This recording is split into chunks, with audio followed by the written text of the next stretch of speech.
Iestādes pedagogiem bija nepieciešams pilnveidot izpratni par STEAM metožu pielietošanas specifiku pavisam maziem bērniem un iepazīt aktivitātes, kuras ir praktiskas, balstītas uz izpēti un spēlēm, lai bērniem būtu interesanti un viņi mācītos ar prieku.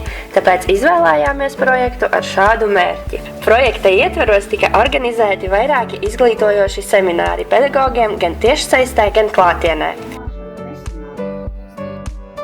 Mana grāmatiņa, viena no autorēm Inita Irbe, strukturēti pastāstīja, kā mācīt un mācīties kritisko domāšanu pirmsskolā, bet Ķemeru Nacionālā dabas parka speciāliste Agnese Čamone pedagogus iepazīstināja ar dažādām spēlēm, saistošiem uzskates materiāliem un uzdevumiem bērniem rotaļnodarbību organizēšanai ārā vidē.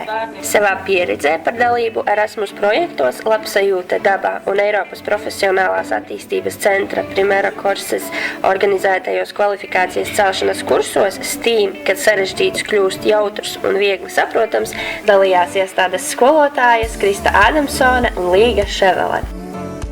Lai apmainītos pieredzē un sniegtu atgriezenisko saiti par ieguvumiem projektā, tika organizētas atklātās nodarbības visās vecuma grupās.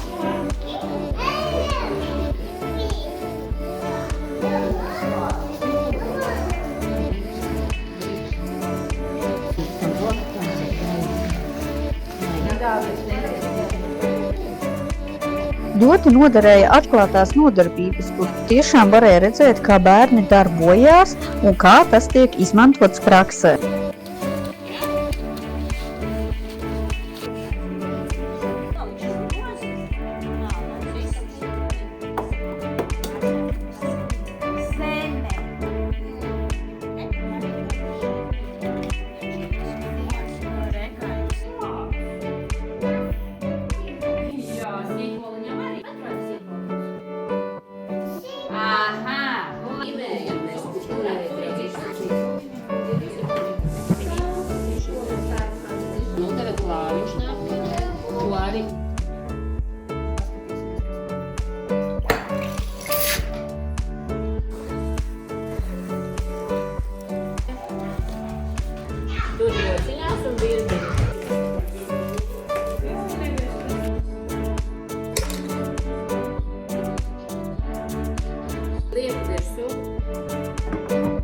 Tagad skatāmies, kas te notika?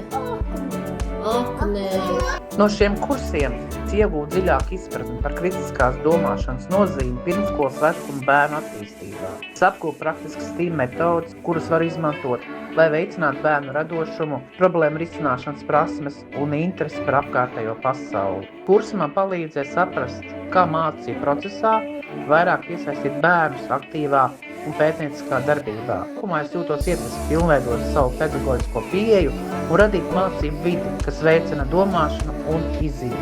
Atklātās nodarbības ļāva iepazīt mācību procesu, dalīties pieredzē un iedvesmot citus iesaistītos. Tās rada arī iespējas saņemt atmisko saiti un uzlabot turpmāko darbu.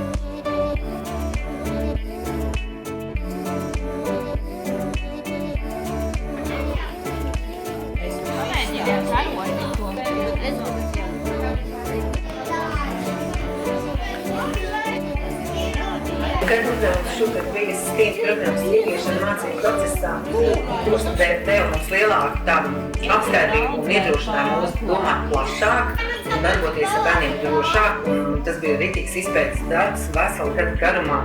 Mums labāk patika Initas Irbes kurs par kritisko domāšanu, kura mums stāstīja no savas pieredzes un arī mums lika darboties darba grupās. Un man vairāk palika atmiņā tas, kā mēs strādājam patstāvīgi vai grupās. Un tā patiešām ir vesela liela pieredze, vesela gadu garumā, kur man dos darba pieredzi un arī kā turpmāk to visu ievies savā darba procesā.